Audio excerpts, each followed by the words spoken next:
grabe to mga kababayan kasi biruin nyo ito, ano to, yung resback to ni Toby Tiangco mga kababayan dito po sa mga ibinulgar ni Saldico. Kasi maliwanag naman po dito ayon po kay Toby Tiangco, ito daw. Pang-apat na video na inilabas ni dating House Committee, Sir Saldico, puro sabi-sabi lang. Umano ayon daw po kay Nabotas, congressman ng Nabotas na si Toby Tiangco. Ito, panoorin po natin. Okay, at least tugma na nag-uusap sila ni Alcantara, di ba? Hindi na madedenay. Diba? Ang titignan na lang doon, sino ba nag-offer? Ang sabi ni Saldi, si Alcantara daw nag-offer. Ang sabi naman ni Alcantara, si Saldi pumunta sa kanya. Pero assuming Alcantara offered 20% o 25% for the project. Alam mo naman mali yun, bakit mo naman gagawin? Ama! Okay, even if it's not part of an effort to destabilize the government, ang consequence yan is it could be used by other sectors. Okay, ganito lang. Kahit hindi ganito, yung statement na yan, pwedeng gamitin ng mga gustong manggulo. Ama! Kasi kaya nga pinapanginoon ng mga DDC si Saldico Kaya nga superhero ng mga DDC si Saldico.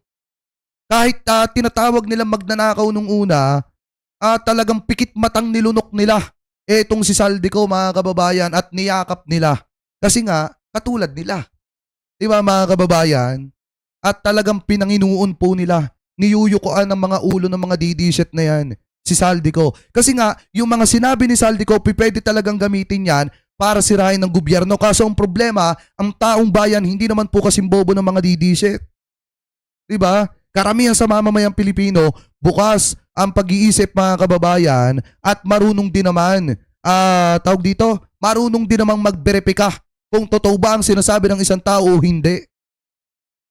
Diba? Iyan yung totoo dyan. Anyway, tuloy natin. Diba? Kaya nga ulit, DFA, ano pa bang iniintay ninyo? Diba? Pwede na nga gamitin yan ng mga gustong manggulo. Hindi nyo na kailangan ng intelligence report. Kahit isipin lang natin sa common sense, pwedeng gamitin yan. So it's a national security issue definitely. Okay, at least to... So ang pagkakalam ko, parang kansilado na ata ang passport ni Saldico. Pakitama na lamang po ko Pero may mga lumalabas na balita na di umano may ginagamit daw pong ibang pasaporte, ito pong si Saldico.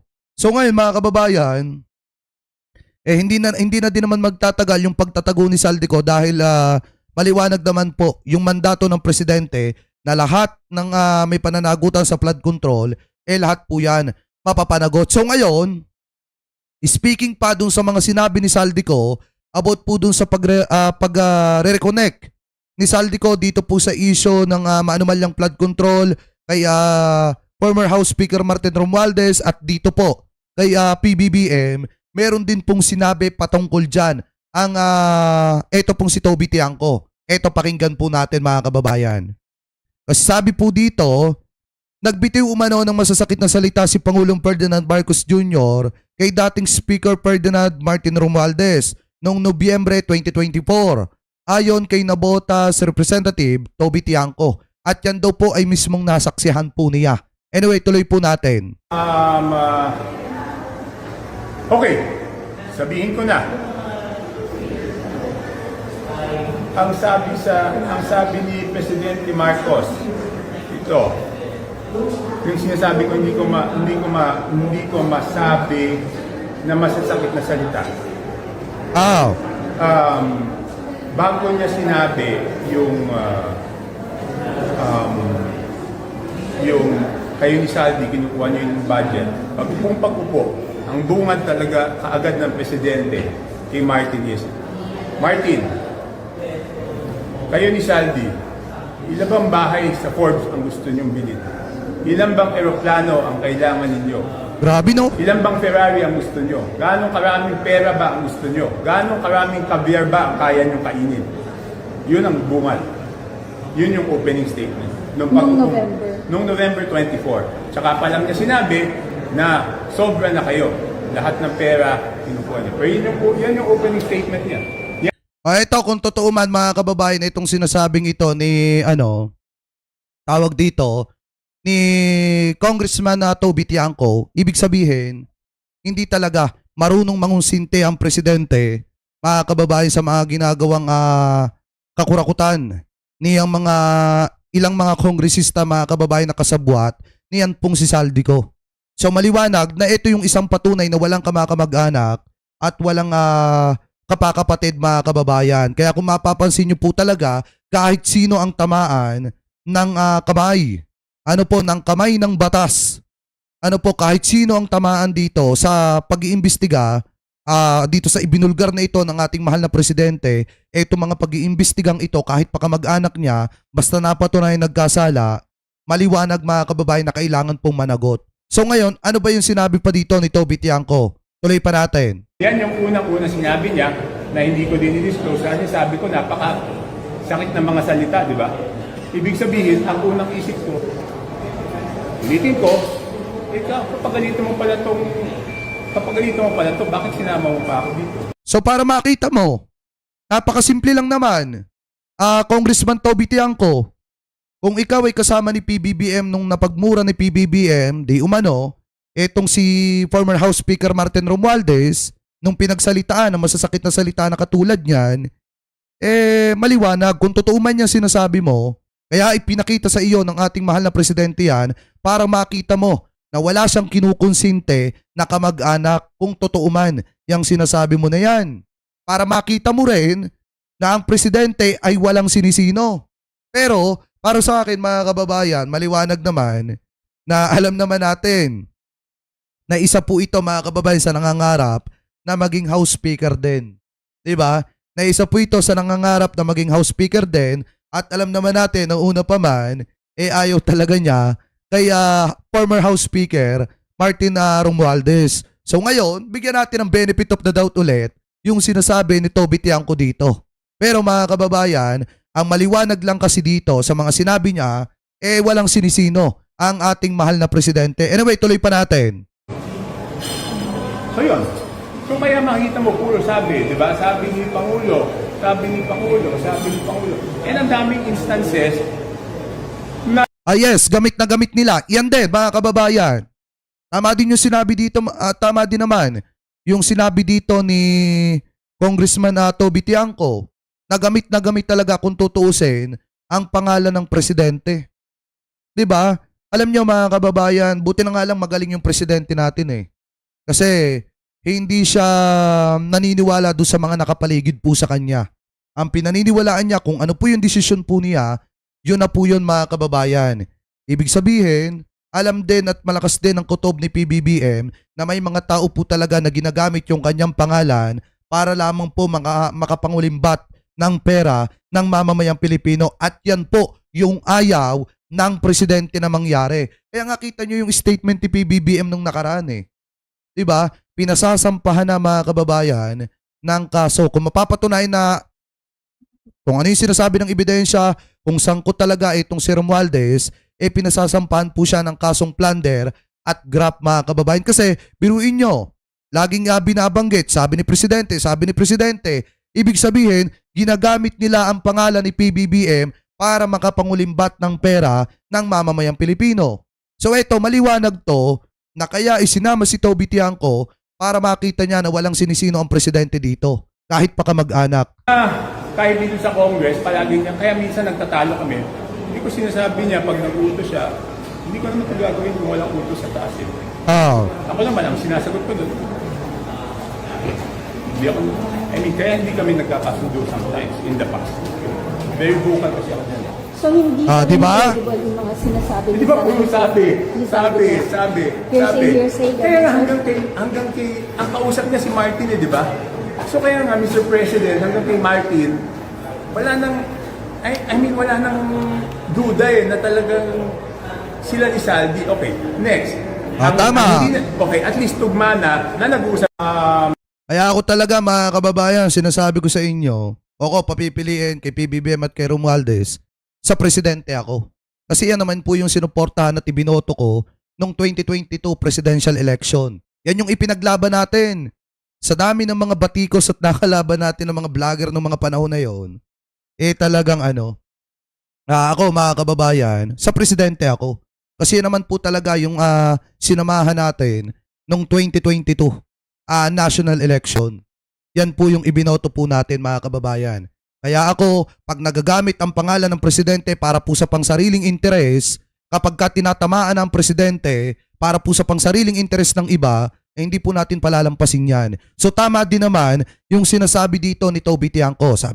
Lagi daw sinasabi ni Martin Romualdez, hindi naman daw niya gagawin yan kung hindi daw sinabi ng presidente. So sa madalit salita, gamit nila dito ang pangalan ng ating mahal na presidente mga kababayan. So kung kayo ang tatanungin mga kababayan, may point din naman ang sinabi dito ni Toby Tiangco. Ibig sabihin, talagang nagagalit ang presidente kapag ginugulangan at kapag ninanakawan ang mamamayang Pilipino at kaya minura niya sa harap ni Toby Tiangco etong si former House Speaker Martin Romualdez kung totoo man yung sinasabi ni Toby Tiangco ay isang patunay lamang na ipinakita ng presidente na wala po siyang sinisino dito po sa issue po na ito. Lalo na kung kapakanan ng taong bayan yung nakasalalay.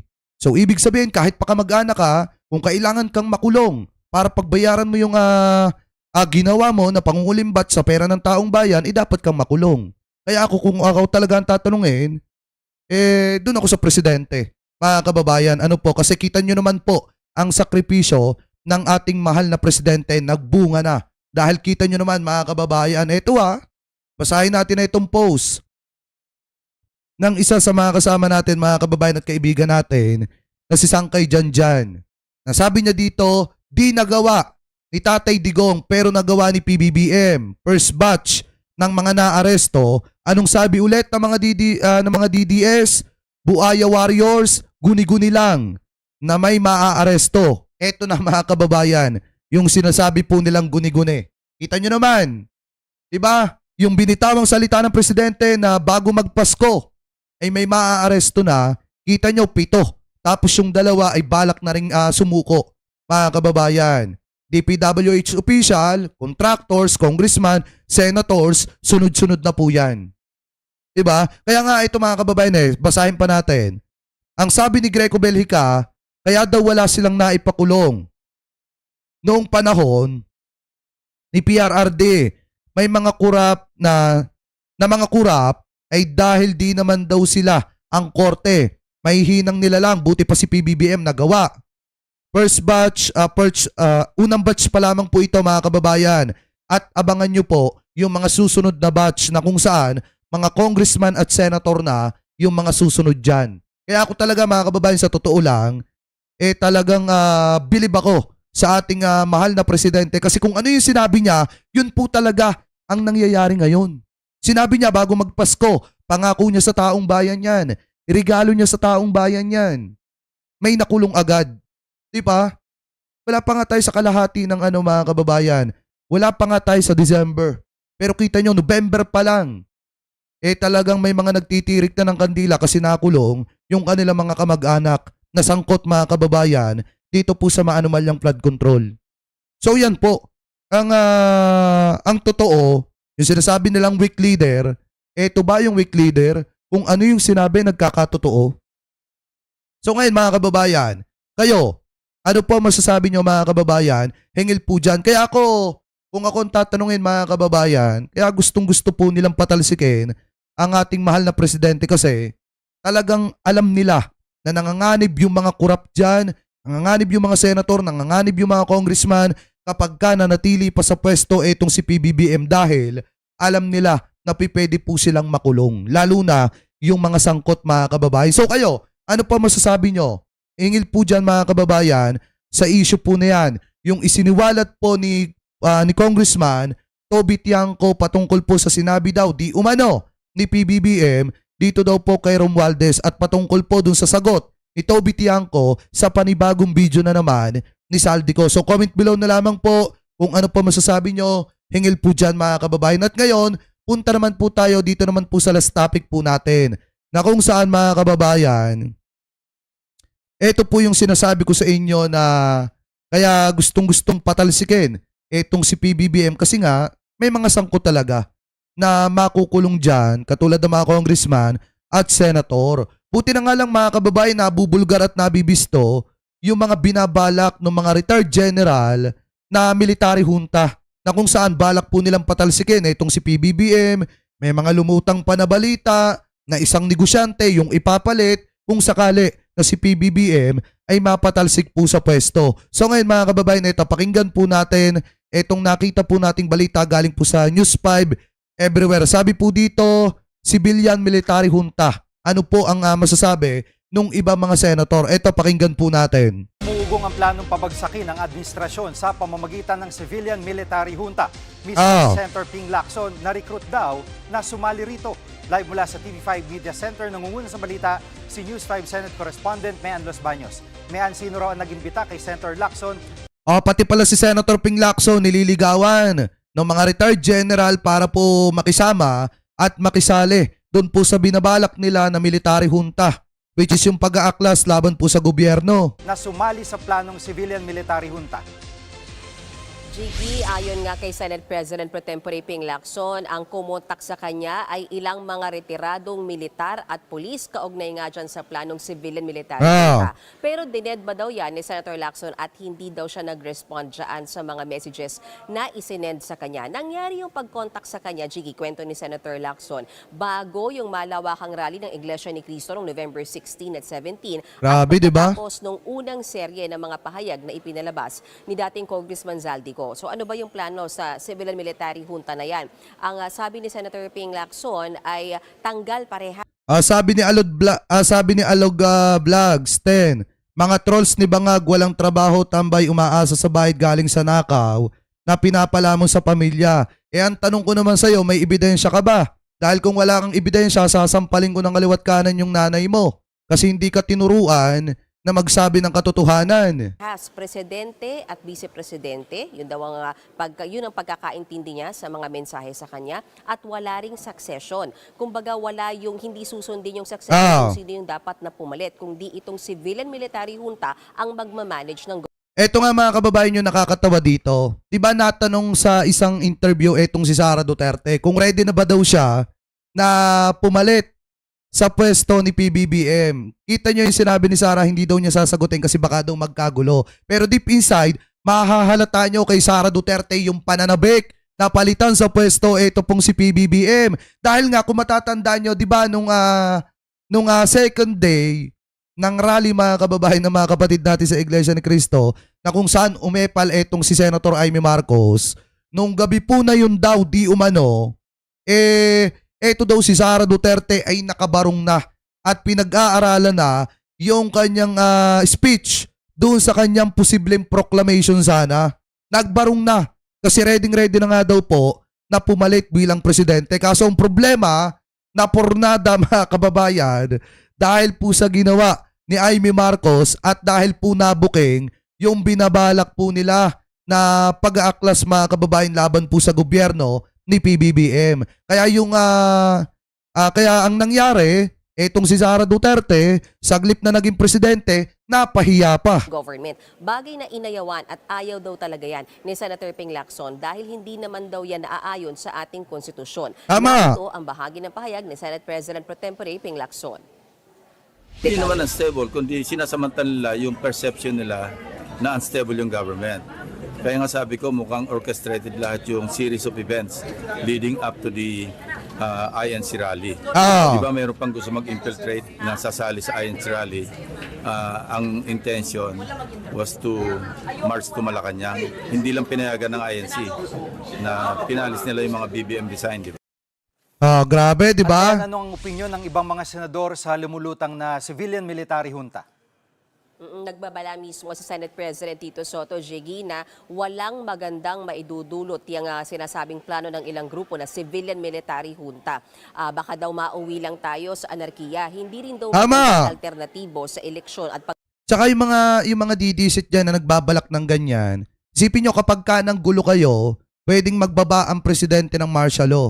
At kapag ka nagbaba ang presidente ng martial law, maliwanag mga kababayan na ito na po yung umpisa ng pag-usad ng Pilipinas dahil yung mga naghahangad na sakim sa kapangyarihan, pwede na po mga kababayang hindi maupo yung mga yan. Diba? Kaya yung mga didisit dyan, mag-isip kayo ng maraming beses. Wag kayong magpapapaniwala doon sa mga vlogger ni Digong na wala namang alam. Pagsunod sa konstitusyon, itong military adventurism na ito. Si Senator Erwin Tulfo, nakausap din natin kanina at naniniwala siya hindi makakakuha ng sapat na suporta. Yung mga grupo nga na nagsusulong ng civilian military junta, hindi raw gaya ng EDSA 1 at EDSA 2 na backed by church at civil society groups. Narito ang bahagi ng pahayag ni Senate President Soto at Senator Erwin Tulfo. Pakinggan natin. It'll be very difficult. Saka tingnan nyo mga kababayan na ito, singit lang natin. Kung may mga nanonood sa atin na Pinklawan at saka Dilawan, kayo ba? Payag ba kayo na tawag dito? Patatalsikin ng presidente at iuupo si Sara Duterte? Ito kung may mga Pinklawan dyan ha, pwede po kayo mag-comment.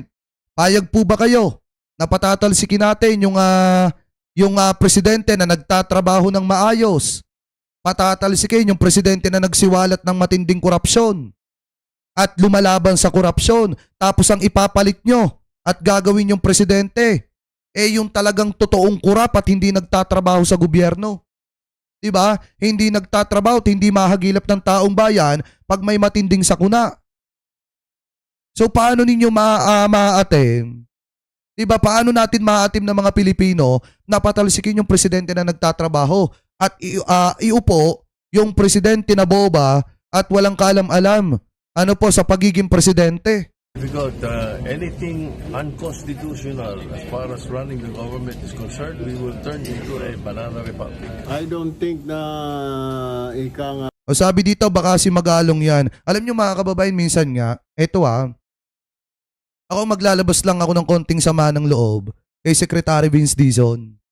Alam nyo, ako nagtataka ako kay Secretary Vince Dizon, bakit sinasama nyo pa sa mga paglilibot-libot ninyo yang si Magalong na yan? Wala na naman yan sa ICI. Diba mga kababayan, paano niyan magagampanan ang pagiging mayor niyan sa Baguio kung laging kasama yan at nagpapaepal dyan po sa ginagawang investigasyon at paglilibot po ninyo? Diba?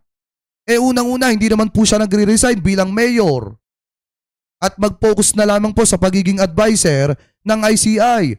Pangalawa naman mga kababayan, maliwanag naman na wala na po siya sa ICI, pakitama na lamang po ko kung ako po ay mali. So ngayon, bakit sumasama-sama pa rin yang si Magalong na yan sa mga ginagawang paglilibot ng ICI mga kababayan at ng DPWH? Hindi nyo po ba napapansin na nagpapapogi na lang yang si Magalong na yan? Diba? Anyway, tuloy pa natin. magkakaroon ng traction yon because number one, hindi naman paayag ang civil society. Number two, hindi rin paayag ang simbahan, yung mga pronouncement ng church kasi it's against the Constitution. At may anong reaksyon dito ng AFP? Nanindigan, Jiggy, ang AFP na mananatili silang profesional at disiplinado at hindi sila sasawsaw sa usapin ng politika. Naniniwala sila na anumang paglaban sa korupsyon ay dapat naaayon sa legal na proseso. So yan muna ang latest mula sa mga kaganapan sa Senado. Balik sa iyo, Jiggy. Yan ang ulat ni Menelos Baños live mula sa TV5 Media Center. Susunod. So yan, maliwanag mga kababayan na ayon po kay Tito Sen, hindi makakabuti. Ayon po kay Senator Erwin Tulfo, hindi po makakabuti yung binabalak na military-civilian junta laban po o yung civilian military junta laban po sa gobyerno ni PBBM. Kasi alam niyo sa totoo lang mga kababayan, siguro yung mga nagbabalak niyan, yan siguro yung mga kinausap nung kabilang grupo. Yan siguro yung kinausap mga kababayan nito pong kampo nitong si Digong. Di ba mga kababayan? Alam nyo, minsan mapapaisip din kayo, siguro yung mga tumatawag na bangag sa presidente, yun talaga yung totoong bangag. Bakit? Dahil hindi po nila nakikita mga kababayan na yung ginagawa ni PBBM talagang para sa taong bayan at yung ginagawa ni Sara Duterte para dun sa mga mga taga-suporta niya na bangag mag-isip. Di ba? Yun ang totoong bangag mga kababayan. Hindi yung presidente na nagtatrabaho. Diba, ang alam natin sa bangag, yung hindi na makapagtrabaho at ang alam lamang ay pumera ng pumera sa gobyerno at pagka nakakuha na ng pera, puro travel na yung ginagawa. Yun ang totoong bangag mga kababayan. Hindi na nagagampanan yung kanyang totoong silbi dito po sa ating bansa. Diba? So ngayon mga kababayan, para sa akin, hindi po makakatulong yung binabalak nila na military junta para patalsikin lang yung presidente kasi mahirap patalsikin ang presidente na minamahal ng taong bayan dahil handang magsakripisyo para lang labanan yung matinding korupsyon dito po sa ating bansa. Kayo, mga kababayan, kung kayo po ang tatanungin, ano po masasabi ninyo hingil po dito sa di umano ay issue ng military junta laban po sa gobyerno ni PBBM? Comment below na lamang po kung ano po masasabi nyo hingil po dyan.